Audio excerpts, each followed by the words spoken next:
మా latest videos కోసం మా ఈ తెలుగు న్యూస్ ఛానల్ సబ్స్క్రైబ్ చేసి గంట సింబల్ యాక్టివేట్ చేసుకోండి.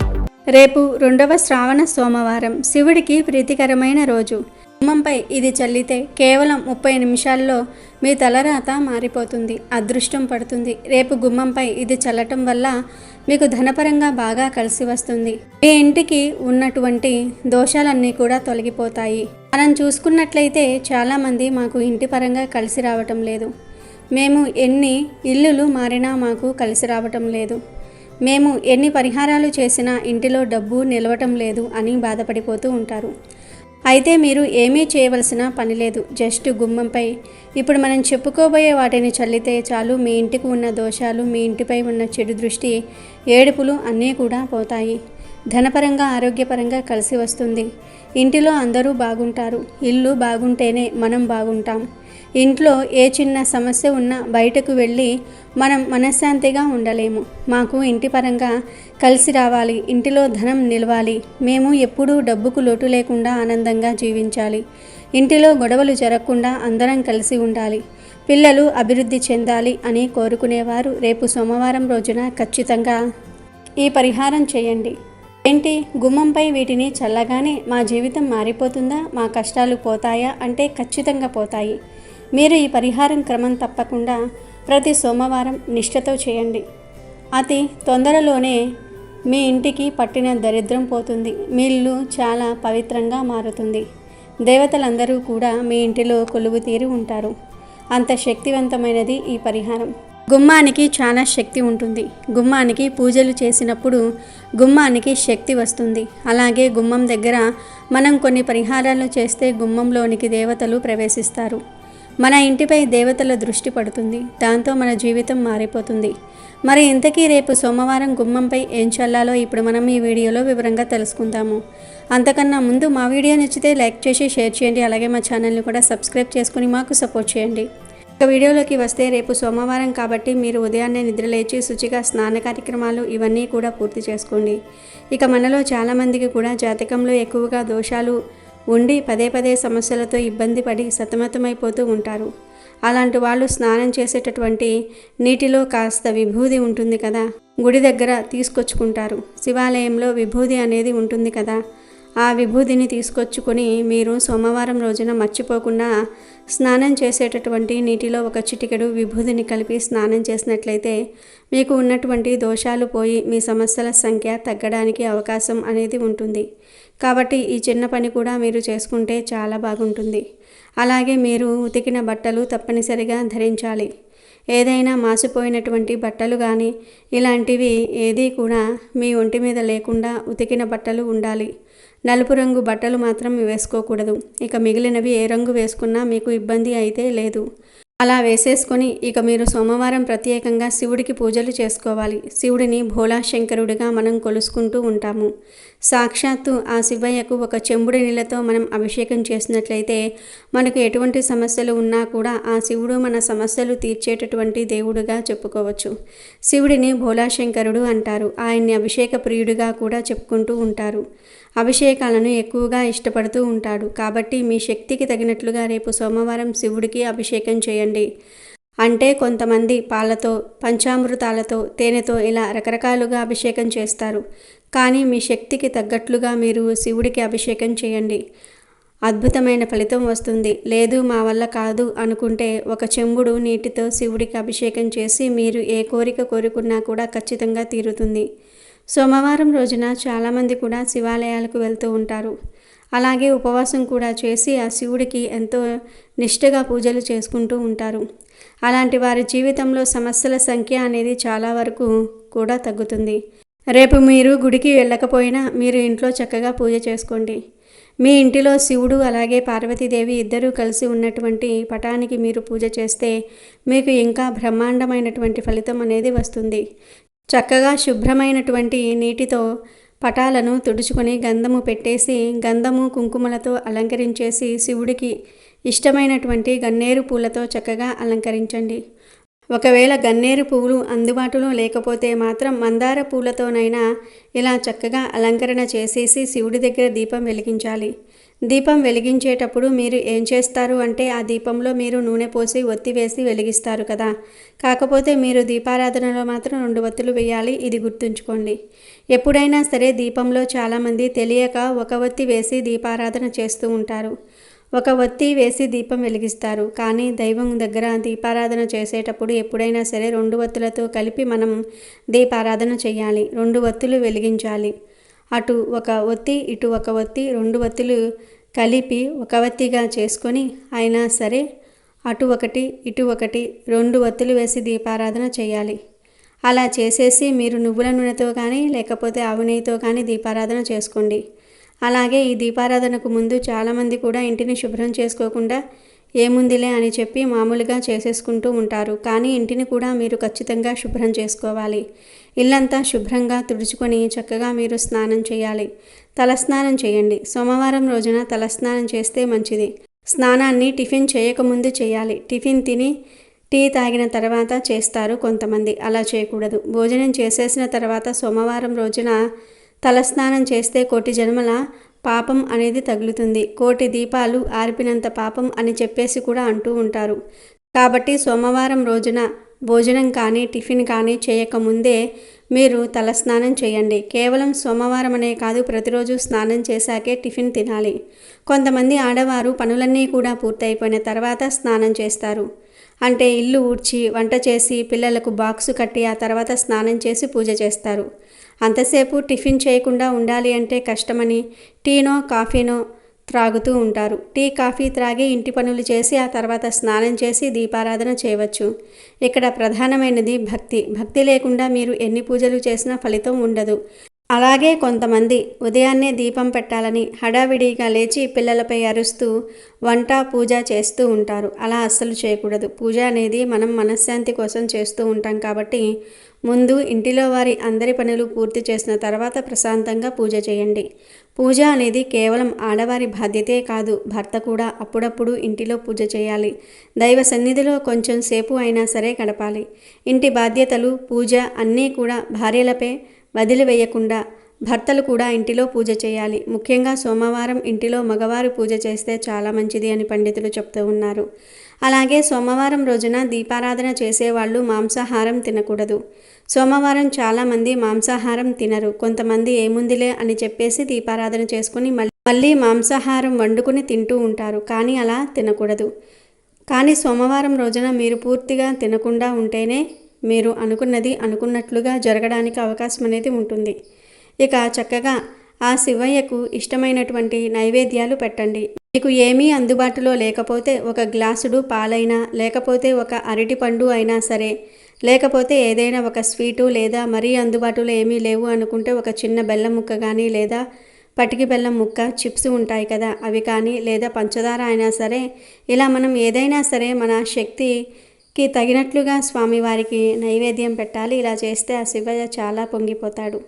ఇక మీరు రేపు శివుడికి పూజ చేసిన తర్వాత ఒక గ్లాస్ లేదా ఒక రాగి చెంబును తీసుకోండి. అందులో మంచినీటిని పొయ్యాలి. ఈరోజు పట్టిన నీరు ఉంటుంది కదా, అంటే సోమవారం మీరు నీరు పడతారు కదా, ఆ నీరును ఈ పరిహారంలో ఉపయోగించాలి. ఇప్పుడు 3 యాలకులను తీసుకోండి. వాటిని పొడి చేసి అందులో వేయండి. ఆ నీటిలో విభూదిని కూడా వేయండి. తర్వాత ఆ గ్లాసును పట్టుకొని మీ సంకల్పం చెప్పుకోండి. మీ ఇంటికి ఉన్న గ్రహ దోషాలు, దిష్టి దోషాలు అన్నీ తొలగిపోవాలి. మీకు ఇంటి పరంగా కలిసి రావాలని చెప్పుకోండి. ఇప్పుడు మీ ఇంటి ప్రధాన గుమ్మం దగ్గరకు వెళ్ళి ఆ గ్లాసులోని వాటర్ను కొంచెం మీ చేతిపై పోసుకొని గుమ్మంపై చల్లండి. ఫస్ట్ మీ ఇంటి ప్రధాన గుమ్మంపై చల్లి ఆ తర్వాత మీ ఇంటిలో ఉన్న గుమ్మాలపై చల్లండి. అంటే కొంతమందికి ఎన్ని రూమ్స్ ఉంటే అన్ని రూమ్స్కి గుమ్మాలను కట్టించుకుంటూ ఉంటారు. అలా మీకు ఎన్ని గుమ్మాలు ఉంటే అన్ని గుమ్మాలపై, తలుపులపై ఈ నీటిని చల్లండి. అలా చల్లటం వలన మీ ఇల్లంతా కూడా చాలా పవిత్రమైనటువంటి ఇల్లుగా మారుతుంది. గుర్తుపెట్టుకోండి, ఎంగిలి చేసినటువంటి నీరు మాత్రం తీసుకోకూడదు. స్వచ్ఛమైనటువంటి నీటిని తీసుకోవాలి.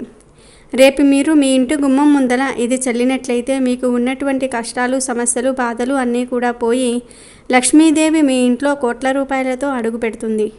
అంతేకాకుండా ఆ లక్ష్మీదేవి యొక్క అనుగ్రహం అనేది మీ మీద, మీ ఇంటి మీద, మీ కుటుంబం మీద ఉండి మీకు ఉన్నటువంటి ఎన్నో రకాలైనటువంటి సమస్యలు, దరిద్ర బాధలు అన్నీ కూడా తుడిచిపెట్టుకుపోవడానికి పరిహారం ఉపయోగపడుతుంది. మనం గుమ్మం ముందు చల్లేటటువంటి ఈ నీటి వల్ల చెడు అంతా కూడా వెళ్ళిపోయి మన ఇంటి లోపలికి మంచి శక్తులు అడుగుపెట్టడానికి అవకాశం అనేది ఉంటుంది. మన ఇంటిలో మనకు తెలియకుండానే ఎన్నో రకాలైనటువంటి నకారాత్మక శక్తులు తిరుగుతూ ఉంటాయి. మంచి కానివ్వండి, చెడు కానివ్వండి, మన ఇంటి గుమ్మం లోపల నుంచి మాత్రమే ఇంట్లోకి ప్రవేశించాలి. మన శరీరంలో మనకు గుండె ఎంత ముఖ్యమైనదో అలాగే మన ఇంటికి గుమ్మం అనేది అంత ముఖ్యమైనది. అంటే మనకు ఏదైనా సరే మంచి కానివ్వండి, చెడు కానివ్వండి, మంచి వాళ్ళు అవ్వవచ్చు లేదా చెడ్డవాళ్ళు అవ్వవచ్చు, ఎవరైనా సరే మన ఇంటి గుమ్మం లోపల నుంచి మాత్రమే ఇంట్లోకి ప్రవేశించాలి. గుమ్మానికి చాలా శక్తి అనేది ఉంటుంది. అలాగే లక్ష్మీదేవి ప్రవేశించాలన్నా, జ్యేష్ఠాదేవి ప్రవేశించాలన్నా కూడా గుమ్మం ద్వారానే ఇంట్లోకి అడుగు పెట్టాలి. కాబట్టి మన ఇంట్లో ఉన్నటువంటి చెడును, నకారాత్మక శక్తులను, జ్యేష్ఠాదేవిని బయటకు పంపించేసి లక్ష్మీదేవి మన ఇంటి లోపలికి అడుగు పెట్టాలంటే గుమ్మంపై నీటిని చల్లండి. ఇది చాలా శక్తివంతమైనటువంటి పరిహారం. ఈ పరిహారం చేసుకున్నట్లయితే మీరు జీవితంలో మంచిగా ఎదగడానికి, బాగా డబ్బు సంపాదించడానికి, అన్నిటికీ మించి మనకు బాగా కలిసి రావడానికి ఈ పరిహారం అనేది చాలా బాగా అద్భుతంగా పనిచేస్తుంది. ఈ పరిహారానికి ఎటువంటి ఖర్చు లేదు. అన్నీ కూడా మన ఇంటిలో దొరికేటటువంటి చాలా సులువైనటువంటి వస్తువులతో మనం ఈ పరిహారం చేసుకోవచ్చు. కనుక అందరూ కూడా ఈ పరిహారం చేసుకుని సిరి సంపదలను పొంది ఆనందంగా జీవించండి. ఇక రేపు సోమవారం శివుడి పటం ముందు దీపం వెలిగించే ముందు, అంటే ప్రమిదలలో కానీ కుందుల్లో కానీ నూనె పోసి వత్తులు వేశాక అందులో ఒక యాలుక్కాయని వేయాలి. ఆకుపచ్చ రంగులో ఉండేటటువంటి యాలుక్కాయను వేయాలి. ఇలా వేయటం వలన మీకు ఉన్నటువంటి ధన సమస్యలు అనేవి పూర్తిగా మాయమైపోతాయి. దీనిని యాలుక్కాయల దీపం అని కూడా అంటారు. యాలుక్కాయలు ధనాన్ని ఆకర్షించడానికి కూడా చాలా బాగా అద్భుతంగా ఉపయోగపడతాయి. మీకు ఉన్నటువంటి ధన సమస్యలు, రుణబాధలు, ఏదైనా అప్పులు కానీ ఏదన్నా డబ్బు మాకు కలిసి రావట్లేదు, ఎంత చేసినా ఇక్కడే ఉంటున్నాము, మాకు కనీసం ఒక్క సొంత ఇల్లు కూడా లేదు, కొనుక్కోవాలంటే ఒక బండి కూడా కొనుక్కోలేకపోతూ ఉన్నాము, చిన్న చిన్న అవసరాలు కూడా మేము తీర్చుకోలేక ఇబ్బంది పడుతూ ఉన్నాము అని చెప్పేసి చాలామంది కూడా బాధపడిపోతూ ఉంటారు. అలాంటి సమస్యలన్నీ కూడా తీరిపోవడానికి, మాకు బాగా కలిసి రావడానికి, మీ జాతకంలో ఉన్నటువంటి దోషాలన్నీ కూడా తీసివేయడానికి ఒకే ఒక్క యాలుక్కాయ వేసి దీపం వెలిగించినట్లయితే సాధారణంగా అందరూ దీపం వెలిగిస్తారు. కానీ అందులో కొన్ని పవిత్రమైన వస్తువులను, ధనాన్ని ఆకర్షించే వస్తువులను వేస్తేనే ఆ దీపానికి శక్తి వస్తుంది. దాంతో మన జీవితం మారుతుంది. సోమవారం రోజు ఈ విధంగా ఉదయం 10:45 లోపు దీపం పెడితే మీ జాతకం మారిపోతుంది. డబ్బు వరదలాగా వచ్చి పడుతుంది. ఇక మీకు తిరగనేదే ఉండదు. ఇక మరుసటి రోజు మీరు పూజ చేసేటప్పుడు ఈ యాలుక్కాయలను, వత్తులను, పువ్వులను పారే నీటిలో కానీ, చెట్ల మొదట్లో కానీ పడవేయండి. మీరు ఎప్పుడైనా సరే పూజా సామాన్లను ఎక్కడ పడితే అక్కడ పడేయకూడదు. ఆఖరుకు డస్ట్బిన్లో కూడా పూజకు ఉపయోగించిన వస్తువులు వేయకూడదు. వాడిపోయిన పువ్వులు, వత్తులు, అగరబత్తి, కవర్సు, పేపర్సు ఇలా పూజ గదిలో మనం తీసేసి ప్రతి వస్తువును ఒక సపరేట్ కవర్లో వేసుకోవాలి. వాటిని పారే నీటిలో పడేస్తేనే మంచిది. కుదరని వారు చెట్ల మొదట్లో వేసేయండి. పూజ విషయంలో, పూజకు ఉపయోగించే వస్తువుల విషయంలో ఈ నియమాలు పాటిస్తే చాలా మంచిది. రేపే శ్రావణ సోమవారం. శ్రావణ సోమవారం పసుపు డబ్బాలో ఇది పెడితే చాలు, కటిక పేదవాడు కూడా కుబేరుడు అవుతాడు, మీ దశ తిరిగిపోతుంది అని పండితులు చెప్తూ ఉన్నారు. మన అందరికీ తెలుసు పసుపు చాలా పవిత్రమైనది అని. పసుపు లేనిదే ఏ పూజ ఉండదు, అలాగే శుభకార్యం కూడా మొదలవదు. మన అందరి ఇంటిలో పసుపు ఉంటుంది. వంటల్లో వాడే పసుపుతో మనకు ఉన్న కష్టాలను తొలగించుకోవచ్చునని పండితులు చెప్తూ ఉన్నారు. పసుపు ఆరోగ్యపరంగా కూడా ఎంతో ఉపయోగపడుతుంది. పరిహార పరంగా కూడా చాలా సహాయకారిగా ఉంటుంది. పసుపు ఇంట్లోని ప్రతికూల శక్తిని తొలగించేస్తుంది. ఇంటిలో సానుకూల శక్తిని ప్రవేశించేలాగా చేస్తుంది. అంతేకాదు పసుపు అంటే శ్రీ మహాలక్ష్మీదేవికి కూడా చాలా ఇష్టం. పసుపుతో పరిహారాలు చేయటం వల్ల లక్ష్మీదేవి ప్రసన్నురాలు అవుతుంది అని పండితులు చెప్తూ ఉన్నారు. అంతేకాదు రేపు శ్రావణ సోమవారం రోజున పసుపు డబ్బాలో ఇది పెట్టడం వల్ల మీ జీవితమే మారిపోతుంది. మీ ఇంటిలో ఉన్న ప్రతికూల వాతావరణం అంతా కూడా సానుకూలంగా మారిపోతుంది. మనలో చాలామంది కుటుంబపరంగా సమస్యలను, ఆర్థిక పరంగా సమస్యలను ఎదుర్కొంటూ ఉంటారు. కొంతమందికి ఆర్థిక పరంగా బాగున్న ఇంటిలో కుటుంబ సమస్యల వల్ల లేదా బంధువుల వల్ల మనశ్శాంతి కరువవుతుంది. కొన్నిసార్లు పిల్లలు కూడా మాట వినకుండా మొండివారిగా తయారవుతూ ఉంటారు. ఈ పరిహారం చేయటం వల్ల మీ పిల్లలు మీ మాట చక్కగా వింటారు. అంతేకాదు వారు ఆరోగ్యపరంగా ఏమైనా సమస్యలు ఎదుర్కొంటున్నా అవి కూడా తొలగిపోతాయని పెద్దల మాట. కుటుంబపరంగా ఉన్న చికాకులు, గొడవలు అన్నీ కూడా తొలగిపోతాయి. శ్రావణ సోమవారం రోజున పసుపు డబ్బాలో ఏం పెడితే కుటుంబపరంగా ఆర్థిక పరంగా ఉన్న సమస్యలు తొలగిపోతాయో, తగ్గుముఖం పడతాయో ఇప్పుడు మనం ఈ వీడియోలో తెలుసుకుందాము. అంతకన్నా ముందు ఈ వీడియో నచ్చితే లైక్ చేసి షేర్ చేయండి. అలాగే మా ఛానల్ని సబ్స్క్రైబ్ చేసుకోవటం మర్చిపోవద్దు. మనలో చాలామందికి మనశ్శాంతి కరువవటం వల్ల ఆనందంగా జీవించలేకపోతూ ఉంటాము. వృత్తిపరంగా కావచ్చు, వ్యాపారపరంగా కావచ్చు, ఎన్ని గొడవలు జరిగినా ఇంటికి వచ్చేసరికి వాటిని మర్చిపోవాలని, కుటుంబ సభ్యులతో సరదాగా సంతోషంగా సమయం గడపాలని మన పెద్దలు అంటూ ఉంటారు. అయితే ఇంటి వాతావరణమే అనుకూలంగా లేకపోతే ఆ మనిషికి మనశ్శాంతి అనేది ఎక్కడ ఉంటుంది, ఎక్కడి నుండి లభిస్తుంది? అసలు ఇంటి వాతావరణం అనుకూలంగా లేకపోవడానికి గల కారణాలు చాలానే ఉంటాయి. అందులో ఇంటి వాస్తు సరిగ్గా లేకపోయినా, ఇంటి సభ్యుల మధ్య గొడవలు జరగకపోయినా, ఇంటిలో నెగిటివ్ ఎనర్జీ వంటివి ఏవైనా ఉన్నా కుటుంబ సభ్యుల మధ్య కలహాలు ఏర్పడతాయి.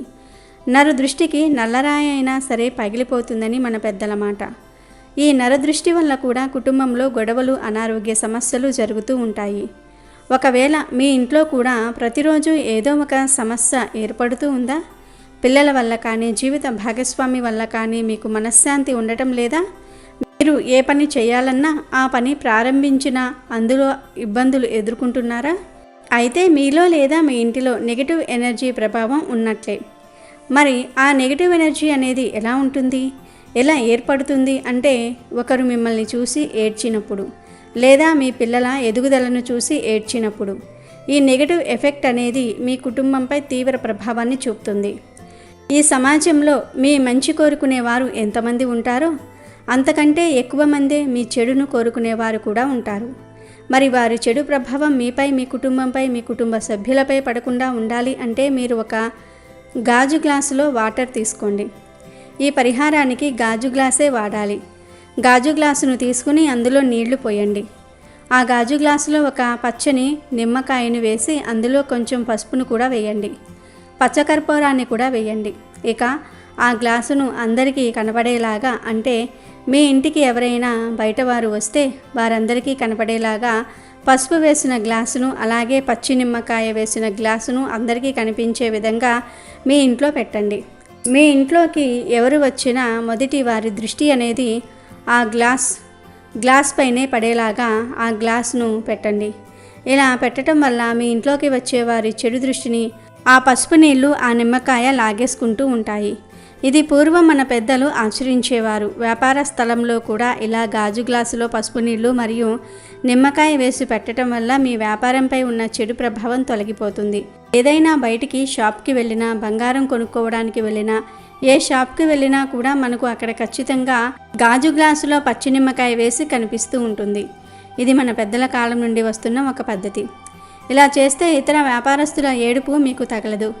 ఇలా చేయటం వల్ల ఇంటిలో మరియు వ్యాపారంలో ఉన్న నెగిటివ్ ఎనర్జీ ప్రభావం అంతా కూడా తొలగిపోతుంది. ఇంటి వాతావరణం అనుకూలంగా మారుతుంది. వ్యాపారం అంచెలంచెలుగా అభివృద్ధి చెందుతుంది. అలాగే మీ పిల్లలు మీ మాట కూడా వింటారు.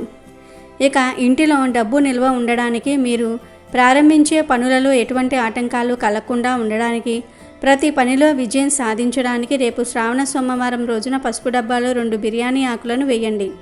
బిర్యానీ ఆకులకు మీ కోరికలను నెరవేర్చే శక్తి ఉంటుంది. అయితే బిర్యానీ ఆకులను ఎలా పడితే అలా పెట్టేయకూడదు. ఈ పరిహారానికి కొన్ని నియమాలు పాటించాలి. ఈ పరిహారం పాటించే ముందు మీరు తలస్నానం చేసి ఇష్ట దైవానికి లేదా శివుడికి పూజలు చేయాలి. ఆ తర్వాత 2 బిర్యానీ ఆకులను తీసుకుని శివుడు పటం ముందు లేదా మీ ఇష్టదైవం ముందు పెట్టి ఆ బిర్యానీ ఆకులపై 2 తెల్ల పువ్వులను కూడా ఉంచండి. ఒకవేళ తెల్ల పువ్వులు అందుబాటులో లేకపోతే ఎరుపు రంగు లేదా పసుపు రంగు పువ్వులను బిర్యానీ ఆకులపై ఉంచండి. ఇలా పువ్వులను బిర్యానీ ఆకులపైన ఒక రాగి ప్లేట్లో పెట్టి మీ సంకల్పం చెప్పుకోండి. మీకు ఏ విషయంలో, ఏ పనులలో ఆటంకాలు కలుగుతూ ఉన్నాయో, మీరు జీవితంలో ఎదగలేకపోవడానికి కారణాలు ఏమిటో ఆ కారణాలను తొలగించుకోవడానికి సంకల్పం చెప్పుకోండి. కొంత సమయం అయిన తర్వాత ఆ బిర్యానీ ఆకులను తీసి పసుపు డబ్బాలో పెట్టండి. బిర్యానీ ఆకులు పసుపు డబ్బాలో పెట్టడం వల్ల మంచి శుభ ఫలితాలు కలుగుతాయని పండితులు చెప్తూ ఉన్నారు. అయితే ఈ పరిహారానికి ఉపయోగించే బిర్యానీ ఆకులు మంచిగా ఉండాలి. ఆకుగా ఉండాలి అంటే ఎక్కడా కూడా చిరిగిన మచ్చలు ఉన్న సగం చిరిగిన ఆకులను ఈ పరిహారంలో ఉపయోగిస్తే ఫలితం దక్కదు. కాబట్టి 2 శుభ్రంగా ఉన్న బిర్యానీ ఆకులను తీసుకొని వాటికి పువ్వులతో పూజ చేయండి. ఆ తర్వాత ఆకులను పసుపు డబ్బాలో పెట్టండి. ఇలా చేయటం వల్ల మీ ఎదుగుదలకు ఉన్న ఆటంకాలన్నీ కూడా చాలా వరకు తొలగిపోతాయి. అంతేకాదు ఆర్థిక పరంగా కూడా మీరు బాగా అభివృద్ధిలోనికి వస్తారు. చాలామంది పసుపు విషయంలో తెలియక కొన్ని పొరపాట్లు చేస్తూ ఉంటారు. పసుపు వేసిన డబ్బాను ఎప్పుడూ కూడా శుభ్రంగా ఉంచుకోవాలి. చాలామంది తెలియక పసుపు అయిపోయాక ఆ పసుపు డబ్బాను శుభ్రంగా కడిగేసి ఆరబెట్టి ఆ తర్వాత పసుపు తీసుకొని లేదా కొనుక్కొని వచ్చి పసుపు డబ్బాలో వేస్తారు. అలా వేయకూడదని మన పెద్దలు చెప్తూ ఉన్నారు. పసుపు ఎప్పుడూ కూడా పూర్తిగా నిండుకోకూడదు. కొంచెం పసుపు డబ్బాలో ఉండగానే ఆ పసుపును ఒక గిన్నెలోనికి తీసి ఆ పసుపు డబ్బాను శుభ్రం చేసుకోవాలి. అంతేగాని పూర్తిగా పసుపు అయిపోయిన తర్వాత పసుపు డబ్బాను శుభ్రం చేయకూడదు. ఏ ఇంట్లో అయితే పసుపు నిండుకుంటుందో అంటే అయిపోతుందో ఆ ఇంట్లో లక్ష్మీదేవి అస్సలు ఉండదు. సర్వ సంపదలకు అధిపతి అయిన ఆ శ్రీ మహాలక్ష్మీదేవి ఇంట్లో లేకపోతే ఆర్థిక పరంగా ఇబ్బందులు వస్తాయి. ఇంటిలో గొడవలు పెరిగిపోతాయి. ప్రతి ఒక్కరికి మనశ్శాంతి కరువవుతుంది. కాబట్టి పసుపు ఎప్పుడూ కూడా నిండుకోకుండా చూసుకోండి. కొంచెం పసుపు ఉండగానే పసుపును వేరేగా తీసి పసుపు డబ్బాను శుభ్రం చేసుకోండి. పసుపు విషయంలో ఈ నియమాలను పాటిస్తే మీకు ఖచ్చితంగా లక్ష్మీదేవి అనుగ్రహం లభిస్తుంది. అలాగే మర్చిపోకుండా శ్రావణ మాసంలో వస్తున్న ఈ సోమవారం రోజున పసుపు డబ్బాలో ఈ 2 బిర్యానీ ఆకులను పెట్టి లక్ష్మీదేవి అనుగ్రహాన్ని పొంది మీ దశను మార్చుకోండి. మీకు ఉన్న కోరికలను నెరవేర్చుకుని ఆనందంగా జీవించండి. శ్రావణ మాసంలో వస్తున్న ఈ సోమవారం ఈ పరిహారం చేస్తున్నారు కాబట్టి ఖచ్చితంగా లక్ష్మీదేవి మీ ఇంట్లో అడుగుపెట్టి కోట్ల వర్షాన్ని కురిపిస్తుంది. దేనికి లోటు లేకుండా ఆ లక్ష్మీదేవియే చూసుకుంటుంది. అమెజాన్లో బెస్ట్ డిస్కౌంట్స్ కోసం వీడియో డిస్క్రిప్షన్లో లింకు ఉంది, చూడండి. అలాగే మా టెలిగ్రామ్ ఛానల్ సబ్స్క్రైబ్ చేసుకోండి.